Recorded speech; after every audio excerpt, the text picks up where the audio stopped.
Good morning and welcome, everyone. I'm Rita Manny, president of EAF, and I want to thank you for taking time out of your busy schedules to join us. Today's program is being presented by a former rehabilitation therapist, Sarafaith Pekor, and she is fascinated with the restorative relationship between human health and the natural environment. She is a certified in healthcare garden design through the therapeutic program at the Chicago Botanic Garden and has also been a therapeutic Tai Chi instructor for 20 years.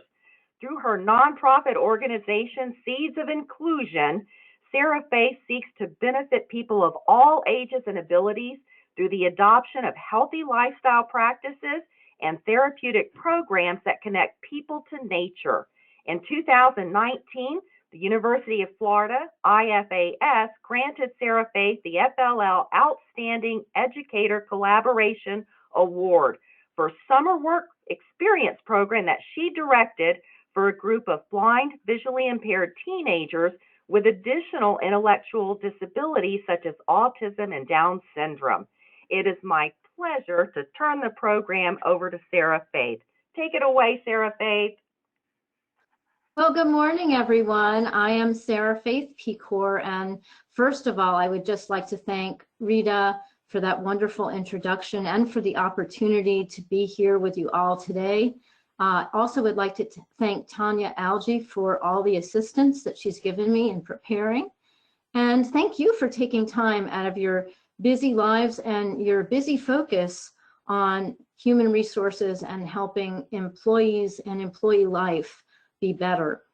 And while right now I am very focused on new horizons in nature-based stress reduction, in the past I was very focused on workplace wellness and employee wellness programs for large corporations. So this is almost a homecoming, a full circle, coming back to doing that work now. And I thank you for having me today. Before we get started, since we're all just starting our day, and this is all about stress reduction and relaxation, let's just take a minute to do a few little things to make ourselves more comfortable.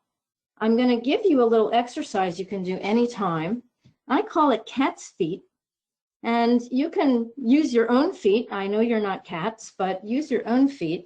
And we often see cats do something called kneading of the paws, where they take one paw and press it down and another paw, and they do it like this. Well, I want you to just take a minute to sit up nice and straight in your chair, relax, take a deep breath, and do that with your feet, pushing down one foot, letting it go, and then push down with the other, just like a cat needs their paws, but you're going to do it with your feet on the ground. And I know this is a peculiar way to start, but we're doing this for a reason. Do it 1, 2, 3, 4, back and forth, foot to the ground, pressing down and releasing and putting the other one down. Up, down, just a little bit of pressure onto the ground. And then just relax. Sit back in the chair. We're going to raise our hands a little bit. My palms are facing me and the back of my hand is looking out at you. And then I'm going to turn my palms out and reverse that. Then I'm going to turn my palm back to myself. So do that with me. 1, 2, 3, 4. Just a few turns of the palm out. Then shake your hands a little bit. Shake your shoulders just a little, very gentle, a little bit of shoulder turning. If you're at all my age, which is close to 60, you might hear a little snap, crackle, pop when you're doing your shoulder rolls. So do that very gently and relaxed. And now take a deep breath and sit back in your seat. You've sort of refreshed your circulation by doing these kinds of exercises, and now we're ready, hopefully, for a little information about stress. Stress for success. And what does that even mean? We want to be successful in managing stress because stress is here to stay, but so are we. So we're going to learn how to build a relationship with stress. and develop practical strategies for better outcomes in how we live and work with stress. And I'm trying to switch slides and my slide is not working. Talk about stress. There we go. So the good news first, and usually we don't talk about good news and stress in the same sentence, but there is good news about stress, which is that stress is not our enemy. Stress is our natural way of dealing with the demands of life. We need stress to motivate us, yet we also need to make sure that stress does not overwhelm our ability to be responsive to the demands in our life. And that applies to performance at work or school when we're undergoing significant life changes. We have many beginnings and endings in our life that are stressful, and stress in that event does not have to be our enemy, but does need to be managed.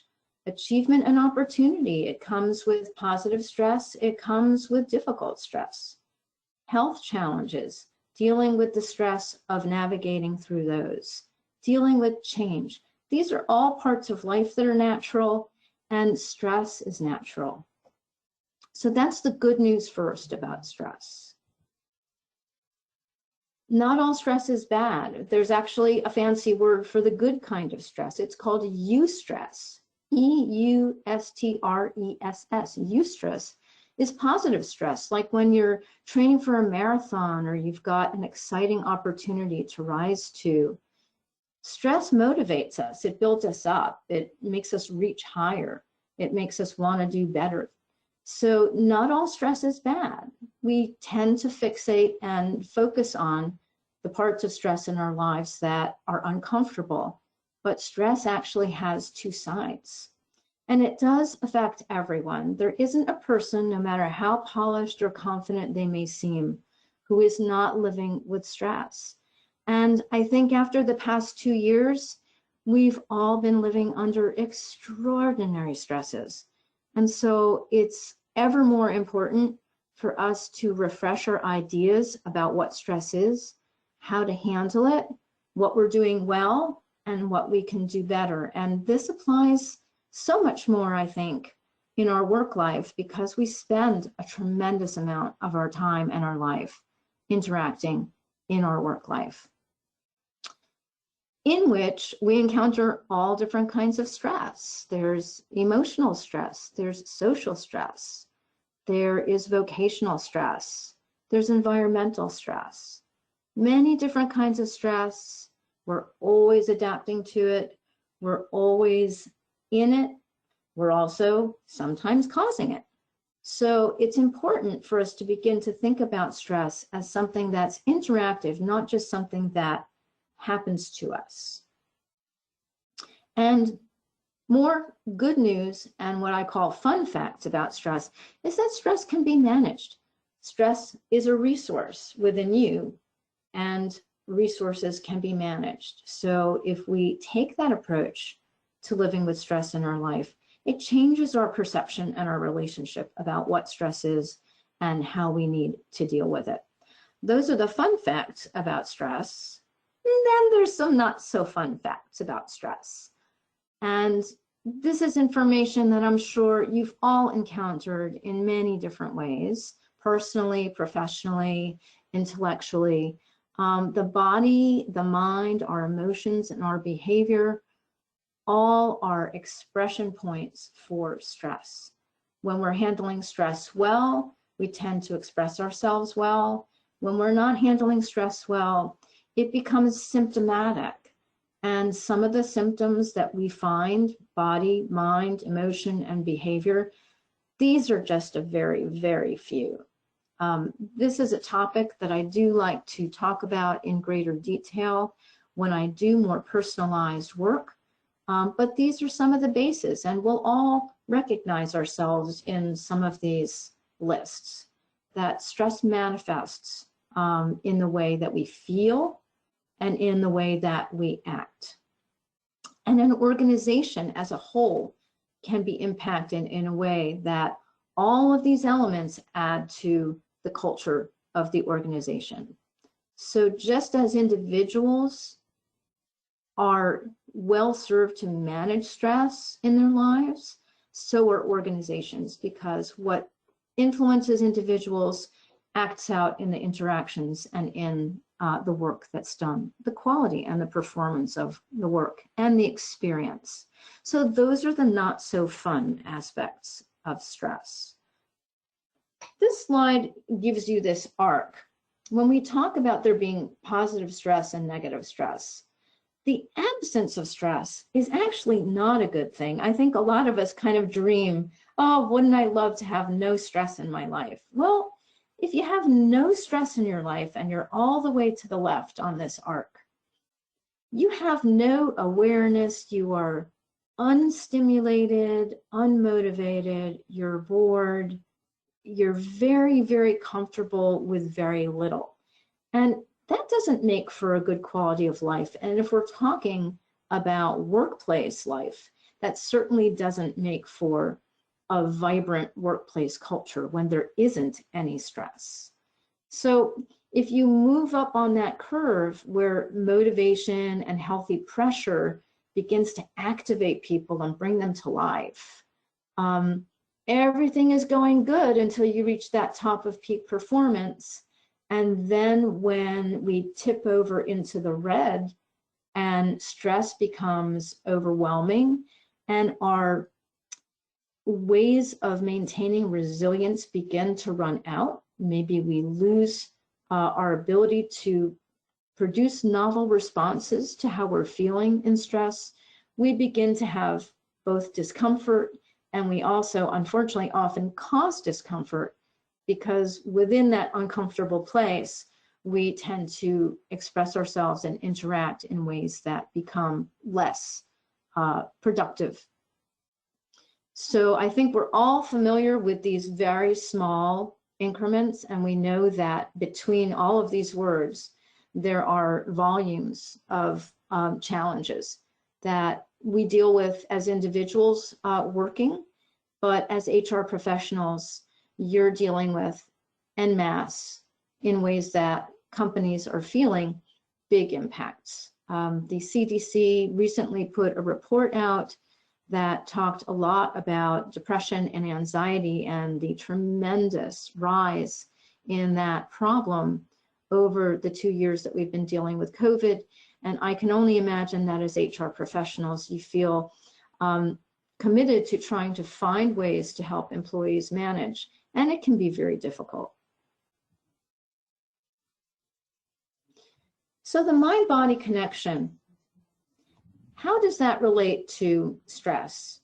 I think if you read the slide, you'll notice that both sides of the challenge and the solution are identical. No, it's not a typo. That redundancy was intentional. We find that mind-body stressors come from all those different directions that you say listed. They're internal, they're external, they're biochemical, they're social, they're environmental. I won't read through the list fully because you can read that on your own, but I think we all know this instinctively, that the mind and the body together are in the soup of stress. And that can be difficult for HR professionals to address, because then you're looking at how do we advise employees about lifestyle improvements that are mind and body, that can contribute to better workplace hygiene in terms of productivity, without stepping over into making lifestyle suggestions that are really very, very global for the employees. So the mind-body connection is the key to helping people with stress, and whether those people are individuals, parents, family, friends, or employees, that fact remains the same. Stress is a mind-body issue, and mind-body approaches to stress are the most effective, because you have to bring both the body and the mind to the party in order for improvements that actually help can be identified. And each person taking time to recognize their own resources and how this picture that I've painted here of what stress problems and stress solutions look like, we all have different landscapes for that. And recognizing our own is a good place to start. In my experience as a rehab therapist who used to visit corporations and spend a day a week, sometimes 2 days a week at the larger ones, my approach to offering stress management opportunities for employees took 3 different aspects of stress and how stress can be addressed during the workday. Many stress reduction opportunities these days are very global, big diet changes or big exercise changes, and we all know that everyone is struggling to just raise their families, get to work, deal with COVID-19 restrictions. It's very, very hard to ask people to make very global initiatives, you know, fresh and new in their lives. My approach tends to be to look at what's happening during the workday and create opportunities while you're at work, which is when you're experiencing the stress, to explore interventions and techniques. And the 3 ways that I think stress works mostly against people in the workplace is how they feel physically, physical discomfort. Stress is felt very physically as well as emotionally. So we look at body mechanics and healthy movement that can be applied to the workday, done during the workday, like that little exercise I showed you. If you're doing the little cat's feet under your desk, nobody's going to even know that you're doing that. But actually what you're doing when you're doing the cat's feet is you are opening up the circulation of your body. That pressure on the bottom of the foot is actually pushing your blood back toward your heart. It's actually a physiological and mechanical way to get your circulation moving. We sit at a desk, a lot of us, and the bottom part of our body falls asleep. And without that constant return of circulation, without enough oxygen that goes all the way up and down, we get cranky, we get very tired, our focus is off, we can get foggy. So even by doing that little pressing of the feet against the floor, when you're feeling fatigue, you can actually, within a few minutes, wind up feeling awake and a little refreshed. So small things about body mechanics that employees can do while they're working is something that I think is a good focus for stress reduction in workplace. Breathing and circulation, another important point. It is physical, but it's also biochemical because, again, we're talking about the oxygen that goes to your brain through your breathing. Oxygen also feeds your muscles. So when you're not having enough oxygen in your muscles, muscle tension gathers, you get very tight, you have more physical discomfort, and you're probably more apt to be a little grumpy. So exercises that work with simple breathing and opening circulation and helping people both relax and wake up at the same time are helpful interventions in workplace stress reduction programs. And the third one, mindfulness and attention restoration. Ways in which that people can meditate. Meditate is a word that can mean many different things. There are many different exercises that can be done that are playful, relaxing, and also feel good, that bring people up and also bring their attention back out. And all of these are done to relieve negative impacts in the moment. The most effective thing that you're ever going to suggest to employees is something that they can do for themselves that they're going to feel a difference in very quickly. And larger global lifestyle initiatives like diet and exercise programs, those are all healthy things, but it's a big demand versus a small demand of little pieces of things that employees can apply throughout a workday that can actually be felt immediately and make a difference. And I call those workplace-specific strategies. Ultimately, stress reduction is all about changing habits, getting rid of old ones and adopting new ones.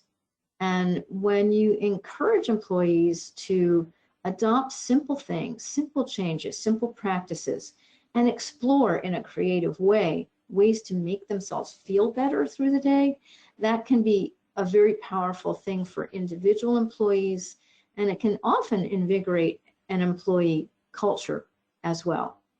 I found that the corporate accounts that I had for my programs, and this was in South Florida, not in Central Florida, there was a feeling of celebration in the company many times because people were making progress on their goals of just feeling better and being more comfortable in their work. It helped them, and it also made them much more empathic toward others. There was a bonding feeling that they were all working on progress together. The other thing that can be helpful is supporting the idea of stress hygiene, just like we look at oral hygiene or sleep hygiene. Nowadays, sleep hygiene is an issue of looking at how your sleeping habits affect your health. Well, stress hygiene is the same thing. How are you managing your stress? How can you do it a little bit better? And how do you work it into the routines that you already have so that you're not asking yourself to undertake this big new self-help project? Small things, practical things that you can add to what you're already doing. I do some of these exercises while I'm washing the dishes or at my computer or even while I'm talking to people. There's always something that you can do to help yourself feel better. And that's more of the good news that I like to share about stress, because most of the time we talk about bad news when it comes to stress. And something else I like to recommend is, again, not taking a global lifestyle stress solution as an initiative because it's so big, rather looking at your specific workplace and your specific culture and seeing how you can work stress reduction into the spirit and the culture of your particular organization.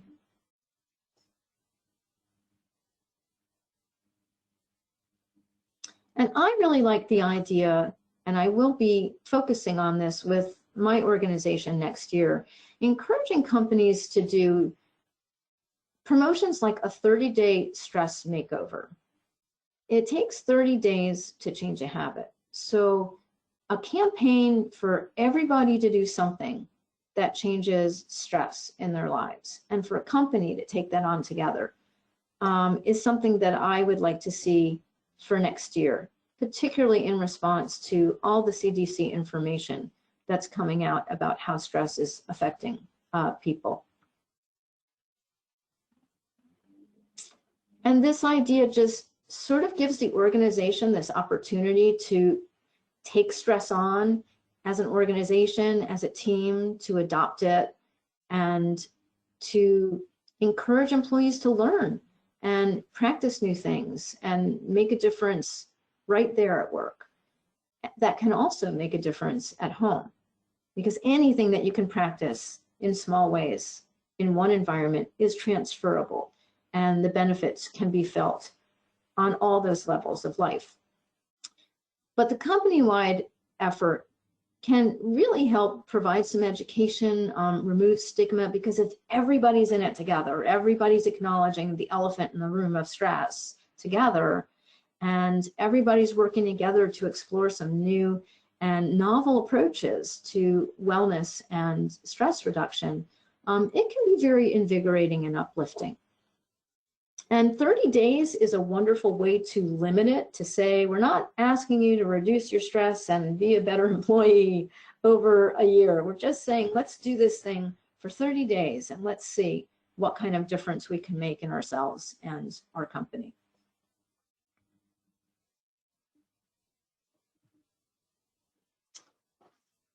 And I wanted to talk a little bit about this big word, the power of neuroplasticity.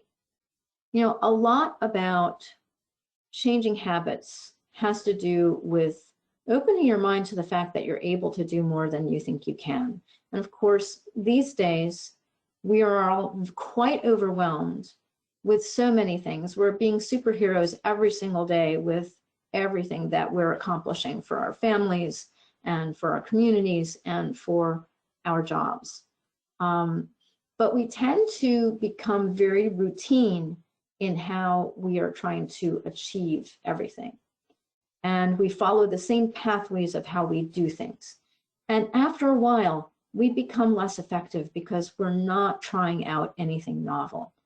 And neuroplasticity is the idea that we really do have an infinite ability to follow new pathways and do things in different ways. It's just hard to get there because what becomes routine becomes comfort. Even if it's not working for us, it becomes entrenched and it becomes comfortable. So anything you can do to open up the culture in your company, just like opening up the power of an individual to look at something new, anything you can open up to help people look at stress management differently. There's a lot of shoulding with stress management. You shouldn't eat that, and you shouldn't go to bed late, and you shouldn't drink alcohol, and you shouldn't. And it all winds up feeling very, demanding. When you explore different ways of managing stress, you kind of open up new pathways to understanding how you feel and what stress relief actually feels like. So if you're doing the same things, you're probably not feeling them anymore, and they may not be working for you. A person who works out and eats healthy and goes to bed on time can be as stressed and unhappy as a person who doesn't do all those things, because sometimes we get into what's regular and routine, and because novelty is not coming into it, it stops giving us what we need to experience new feelings that tell us, yes, you actually are reducing stress. So I like to call that adventures on the roads less traveled, opening people up to new ideas and new experiences that they can take and use in their lives, along with other things that they're doing successfully to be healthy and to manage stress. And that goes for home and workplace as well. So the next slide is going to be a white slide. And I think just for a moment, if you don't mind, stand up just for a second and press your feet on the floor, do your cat's feet standing up, see what that feels like. Shake your hands out a little bit. Sometimes sitting and listening to someone talking and being on a computer screen can be monotonous. So just shaking that out a little bit.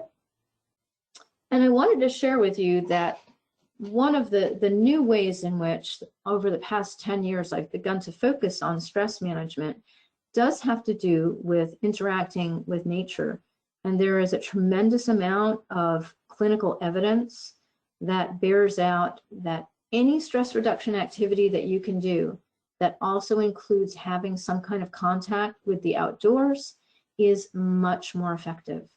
And as working people, we often wind up spending a lot of time indoors, sometimes without even a window through which to see the natural environment and the green environment. And this is an area where I am very passionate and doing a lot of new work.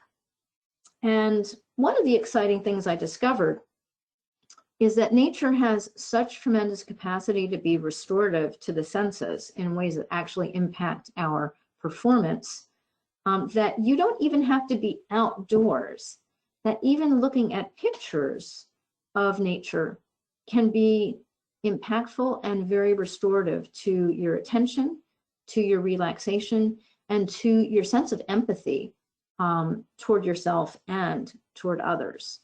And those are very powerful tools when it comes to stress reduction, is being able to refresh those things. And I would love to invite you to join me in an exercise if you don't mind. So you're going to interact with the slides that I'm going to show you.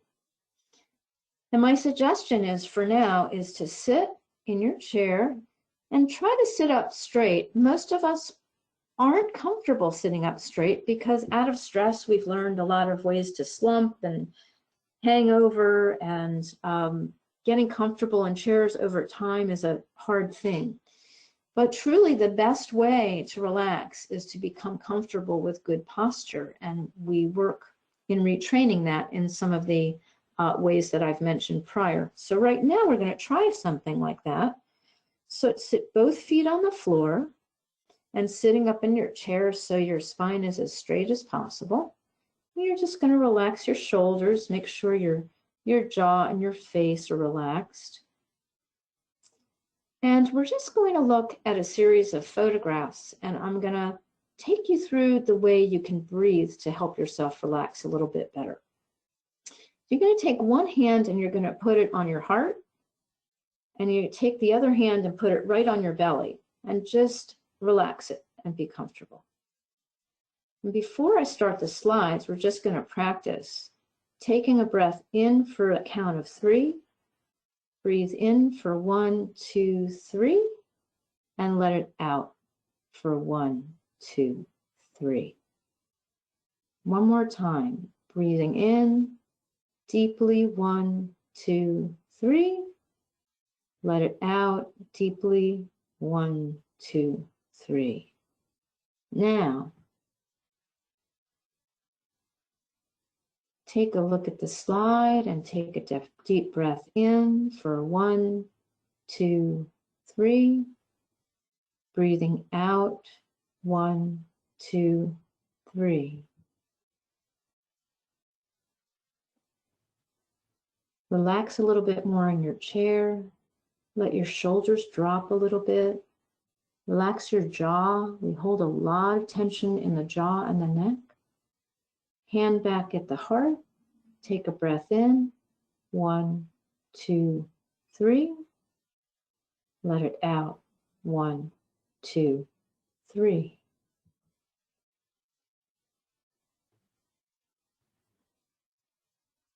Breathing in again.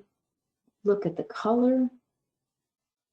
Look at the shapes. The friendly little butterfly.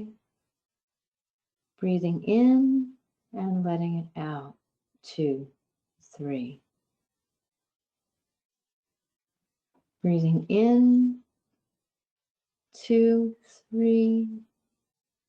Relaxing the jaw, letting it out. 2, 3. Relax your shoulders. 2, 3. Keep breathing. 2, 3. Feel your feet on the floor. Straighten your back a little bit. Relax the shoulders and breathe in. Looking at the colors, the shapes. Let the breath out. 2, 3.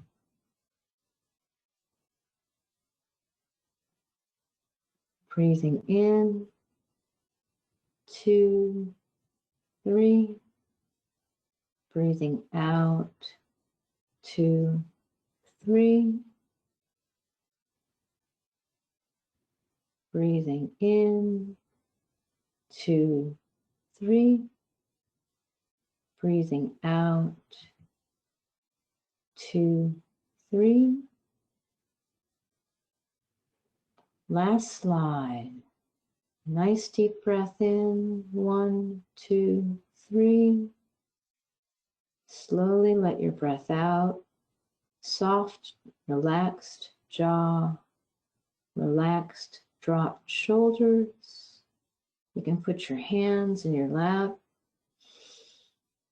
Just take a deep breath and just decompress, let it all out.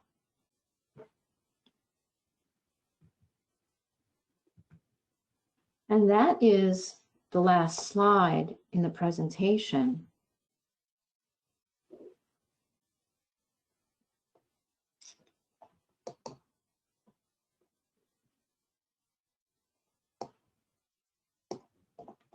And I would like to just say that if we had tested your blood pressure before we did that exercise, and then tested again after we did that exercise, we might have seen a pretty interesting difference. Because when you breathe, when you relax your muscles, and when you shift your attention away from what's going on in your mind, the worries and cares and the deadlines in your life, when you take even 5 or 10 minutes to do that, you stimulate biochemical changes in your body that actually shift your body chemistry. It shifts your hormonal balance. The stress hormone is called cortisol. Cortisol is a necessary evil, but it can be evil because with too much cortisol in our bodies all the time, which most of us do have if we're working, it affects our endocrine system, our blood sugar, our blood pressure, and our neurological balance, our nervous system, our serotonin, and our dopamine. So even though these seem like very lovely and benign exercises, maybe even a little frivolous, I can tell you that they really are not, because the 5 or 10 minutes that you can take in short intervals to bring down your blood pressure will affect your health in other ways.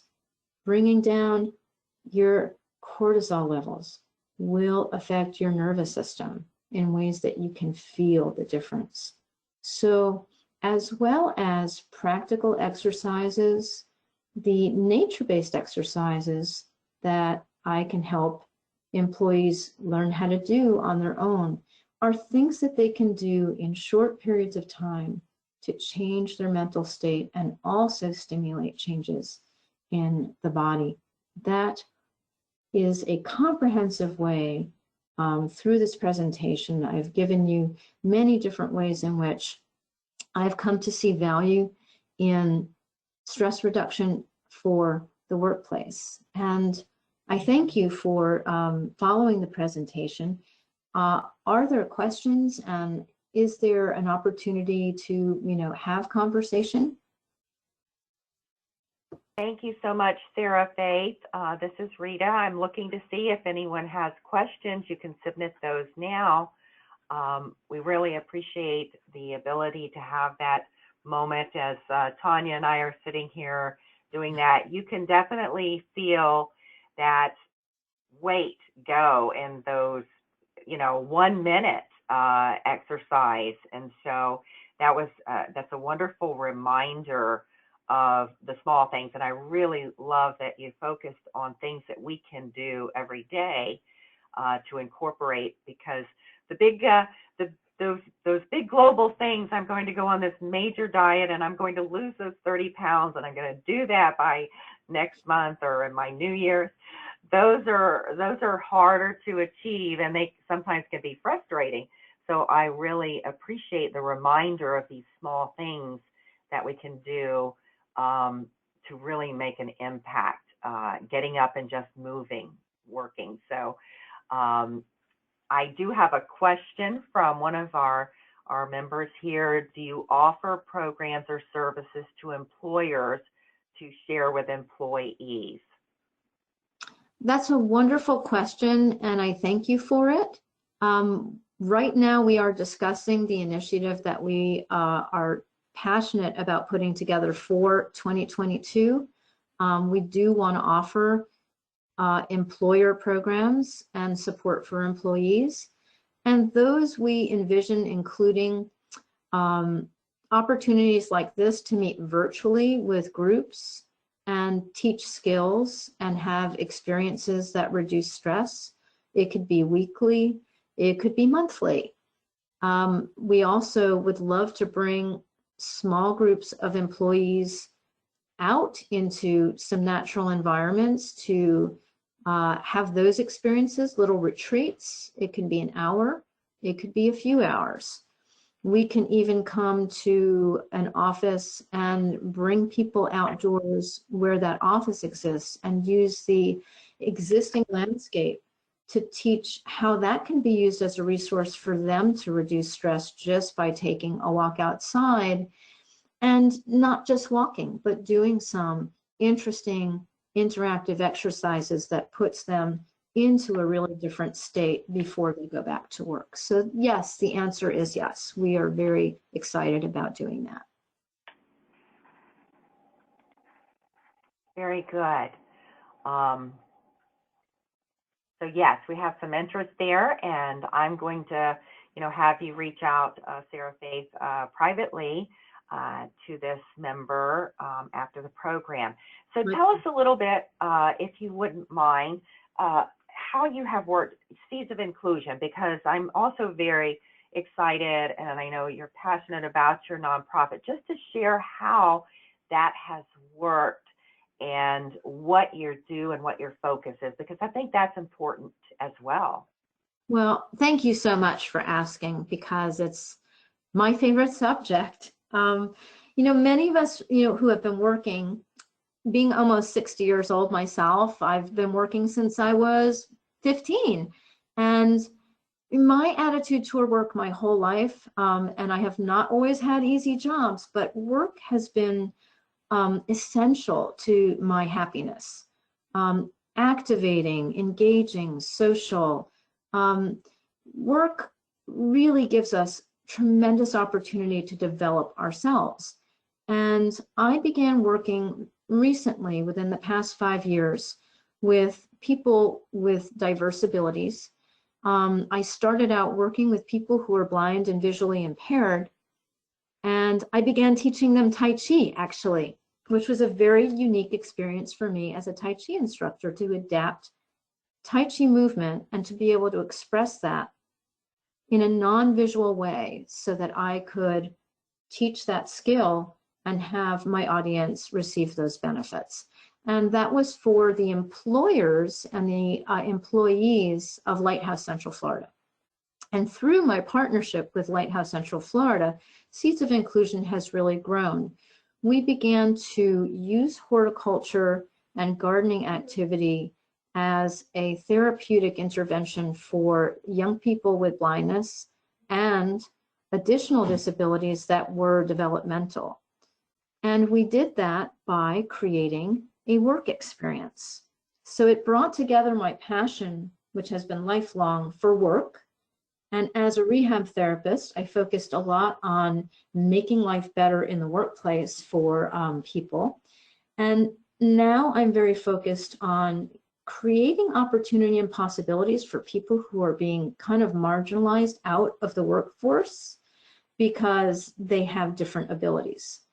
And we have, through our programs, activated this wonderful, enthusiastic, avid group of young people with disabilities who love to work. They love to work in the gardens, but they also love to work teaching people about the environment, teaching people about gardening, and teaching people how to enjoy themselves through the work activity. So they're becoming somewhat ambassadors of workplace wellness in a lot of ways, because they're enjoying and activating their lives through work, and then sharing that experience with others, and also helping them be involved with therapeutic activities that engage with nature and the environment. But for them, it's a job. That is their job, is to help other people learn and grow and feel well. And it's just, it's expanding. We've been working on this program for about 5 years.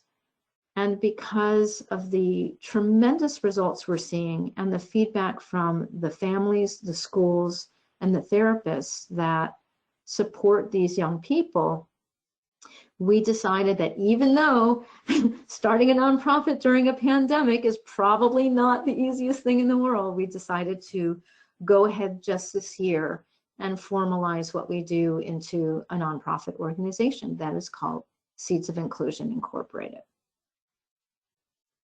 Excellent. Thank you. Thank you so much for sharing that with us. We're all very excited about your program and what you are doing, and the work involved and the abilities that you are bringing forth and helping individuals to bring forth. So it's really exciting.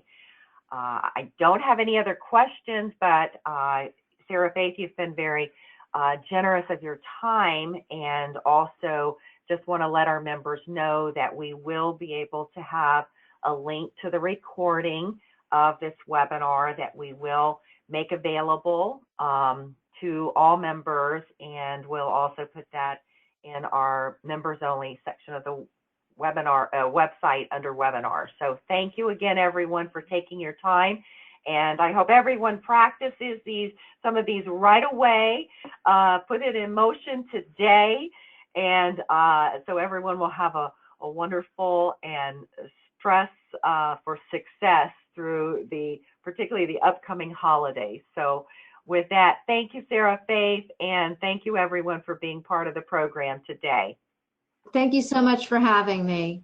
Be well, everyone. Have a wonderful Thanksgiving and happy holidays. Thank you.